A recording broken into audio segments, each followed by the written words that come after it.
Right. ఇంకో విషయం KS Prasad గారు వదిలేద్దాం. ఇక నిన్న చంద్రబాబు నాయుడు గారి స్పీచ్లో ఆయన ఇస్తున్న ఫ్రీ బీస్ అంటే ఇవా అనేది డెఫినేషన్ మారుస్తూ అని చెబుతున్నారు. 3 పిల్లల్ని కనండి 45,000 ఇస్తారంటే ఇప్పుడు ఈయన ఇచ్చే 45,000 కోసం 3 పిల్లల్ని కనాలంట. సో ఇది విజన్ ఉన్న నాయకుడిగా మళ్ళీ ఆయన చెప్తూ ఉన్నారు. ఏ రకంగా చూడాలి? ఇంకోటి ఒకసారి చూసి మాట్లాడదాం అంటే ఒకసారి చూద్దాం, గుర్తు చేసుకుంటారు అందరూ. దరిద్రాలను ఎక్కువసేపు అనుకోండి. ఒకసారి పెట్టండి, ఒకసారి చూద్దాం, చూస్తారు సాక్షి ప్రేక్షకులు. అలా కాదండి, దీంట్లో 2 లాభాలు ఉన్నాయి. జనాభాను పెంచాలి. ఒకప్పుడు జనాభాను తగ్గించమన్నా ఇప్పుడు జనాభా తగ్గిపోతా ఉంది, మళ్ళా బ్యాలెన్స్ చేయాలి. అందుకే మీరు 3 పిల్లల్ని గాని కంటే 45,000 రూపాయలు మీకు వస్తుంది. వాళ్ళు దేశానికి ఒక ఆస్తిగా తయారవుతారు. నాది ఎప్పుడు చాలా ముందు చూపు ఉంటుంది. 30 ఏళ్లకు ముందు ఏం జరుగుతుందో ఇప్పుడే ఆలోచించి దానికి కార్యక్రమాలు చేపట్టడం నా ఆలోచన. Let us go this constructive way sir. ఏంటిది అంటే 45,000 ఇవ్వడానికి వాళ్ళు 3 పిల్లల్ని కనడం ఏంటి? మొన్నటి వరకు సంక్షేమ పథకాల్ని తిట్టిపోసి శ్రీలంక అయిపోతుందని మాట్లాడి ఈరోజు ఈయన ఇస్తున్న హామీలు, మొన్న ఎవరో చెప్పారు ఆర్థికవేత్త 1,00,000 కోట్ల దగ్గరగా ఈయన చెప్పేది. ఒక్క విషయం నేను చెప్పదలుచుకున్నాను సార్. వెనకడికి ఒక సామెత ఉంటుంది, పంతానికి పోయి పాపను కన్నాడని. తర్వాత వాడికి నెత్తి ఎలా వచ్చిందో అందరికీ తెలిసిందే. అలాగా ఇక్కడ ఒక పక్క దేశ జనాభా చైనాని దాటి 150 కోట్ల దగ్గర ప్రజలు ఉన్న ఈ దేశంలో జనాభాని ఎలా నియంత్రించాలని ఈయనే చెప్పాడు. మళ్ళీ జనాభాని పెంచాలని ఈయనే చెప్తున్నట్టు ఆయనకే సిగ్గుపడి నవ్వొస్తుంది. ఇప్పుడు ఆ స్థాయికి వెళ్ళిన మనుషులు ఏం చెప్పాలంటే దేశం అనే ఒక యూనిట్ కింద మాట్లాడుతూ దేశానికి మన రాష్ట్రం నుంచి కంట్రిబ్యూషన్స్ ఎట్లా ఉండాలన్న దాంట్లో ఆలోచించి మాట్లాడితే ఏదైనా చెప్పచ్చు. వీళ్ళు కడుపు మంట అంటే ఏం లేదు. ఇప్పుడు ఉత్తరాది రాష్ట్రాలకి జనాభా ప్రాతిపదిక మీద దేశంలో బడ్జెట్ ఎలకేషన్స్ ఉన్నాయి. మనం స్వీయ నియంత్రణ పాటిస్తూ కొంచెం సంయమనంతో మన సాంసారిక జీవితాలు అవన్నీ మనం ఎలా చేసుకుంటున్నాం అందరికీ తెలుసు. ఇక్కడ ఈ ప్రాతిపదిక మీద మన జనాభా నియంత్రించబడుతూనే ఉంది. సో దీనికి మనం జనాభా నియంత్రణ కాకుండా జనాభా కన్నా నిధులు ఏ విధంగా తెచ్చుకోవాలని దానికి ప్రణాళికాబద్ధంగా ఉంటుందని చూస్తే ఈ సంక్షేమానికి ఇతనైతే ఒక కుటుంబానికి 45,000 50,000 ఇచ్చేస్తే తండ్రి కొడుకులు అన్న టైప్లో అది 90,000 చెప్పాడు చిన్నపిల్లడైతే లెక్కలు రాక. ఈయనైతే 45,000ని జస్టిఫై చేయడానికి పెప్పేగా ఉంటుందని చెప్పి పిల్లల్ని పెంచమంటున్నాడు.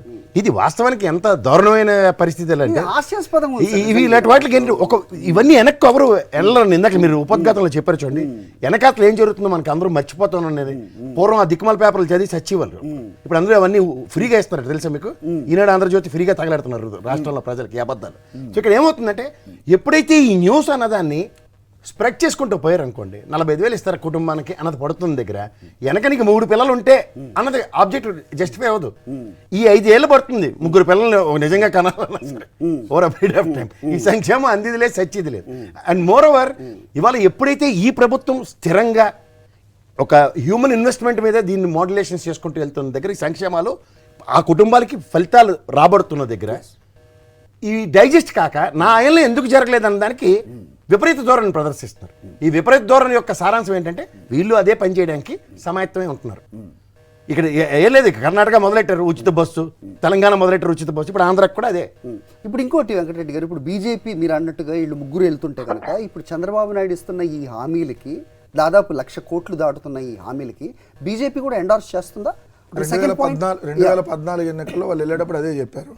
2014లో ప్రభుత్వం ఏర్పడినాక 4 సంవత్సరాలు వీళ్ళు కూడా భాగస్వామే కదా. రైతు రుణమాఫీ చేయనప్పుడు వీళ్ళు కూడా భాగస్వామే కదా. చంద్రబాబు నాయుడు తీసుకున్న ప్రతి డెసిషన్కి అమరావతితో పాటు అన్ని డెసిషన్లకి బీజేపీ కూడా భాగస్వామే కదా. అంటే పోయినసారి ఓడగొట్టింది ఎవరిని?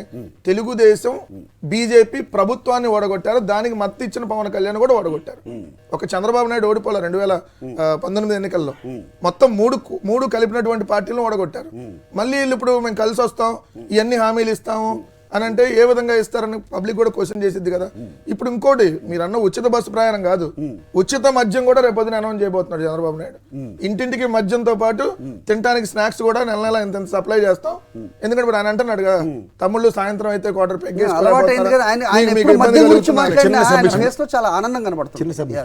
తెలంగాణలో వీళ్ళు చెప్పిన 6 పథకాలకి 100 రోజుల్లో 1,70,800 కోట్లు బడ్జెట్ కావాల్సి వచ్చింది. అందుకే చూడండి స్పాంటేనియస్ గా ఆర్టీసీ బస్సు ఫ్రీ ప్రయాణం, డబ్బులు వీళ్ళ చేతిలో నుంచి రాష్ట్ర ఖజానా నుంచి ఏం లేదు కదా.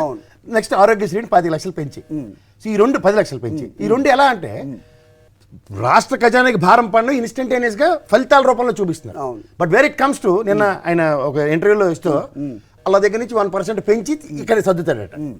ఆ లెక్కల వరకు మనకేమో తెలియనట్టు ఒక ముఖ్యమంత్రి స్థాయిలో కూర్చుని ఆయన చెప్తున్న ఎలా ఇవన్నీ ప్రజలు ఆలోచించాలి నిజంగా. అంటే ఇవి ఇస్తున్న ఇక్కడి హామీలు నుంచి- ఏ మేరకు ఇవి ఆచరణ సాధ్యం అనేది చెబుతున్నారు. అంటే సంపద సృష్టించి ఆ తర్వాత సంక్షేమం అంటే అంటే రేపు ఎల్లుండి అయిపోతుందండి అది ఎలా అవుతుంది? ఒకవేళ అనుకుందాం. ఈ సంపద సృష్టికి ప్రణాళిక ఎవరు నాకు చెప్పరు. అసలు అర్థం కావట్లేదు సార్. ఇది పాయింట్ మీకు ఏమైనా అర్థమైతే సంపద చెప్పండి. సృష్టి అంటే ఏందో చెప్పండి. రోజు సంపద సృష్టి అన్నారు కదా. ఆయన 14 ఏళ్ళు ముఖ్యమంత్రిగా ఉండి ఎవరు సంపద సృష్టించాడు? వాళ్ళకి సంబంధించినటువంటి సామాజిక వర్గంలో కొంతమంది వ్యక్తులు. మురళీమోహన్ సంపద పెరిగింది, చంద్రబాబు నాయుడుకి సంబంధించిన బినామీల సంపద పెరిగింది. రాష్ట్ర సంపద ఎప్పుడు పెంచారు? రాష్ట్రానికి సంబంధించిన సంపద ఏమైనా పెరిగిందా? అప్పులు ఎక్కువ చేసావు, సంపద పెంచలే నువ్వు.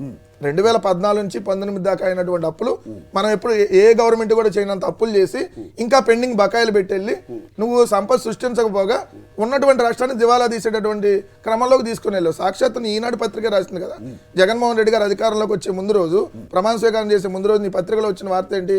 100 కోట్ల రూపాయలు మాత్రమే ఖజానాలో ఉన్నాయి, లక్షల కోట్ల అప్పు ఉంది, తెల్లారితే శాలరీలు ఇవ్వాలి, ఈ ప్రభుత్వం ఇవ్వలేదు. తర్వాత నెల రోజులకి మేము చేయాల్సిన దానికంటే అప్పులు ఎక్కువ చేసాం యనమల రామకృష్ణుడు, ఇంక ఈ ప్రభుత్వానికి అప్పులు పట్టాం. కానీ 4.5 సంవత్సరాలుగా జగన్మోహన్ రెడ్డి గారు జీతాలు ఇస్తూ 2 లక్షల మందికి అదనంగా ప్రభుత్వ ఉద్యోగాల్లో తీసుకొని వాళ్ళకే జీతాలు ఇస్తూ ఏదైతే అవుట్ సోర్సింగ్ ఎంప్లాయీలు తీసుకొని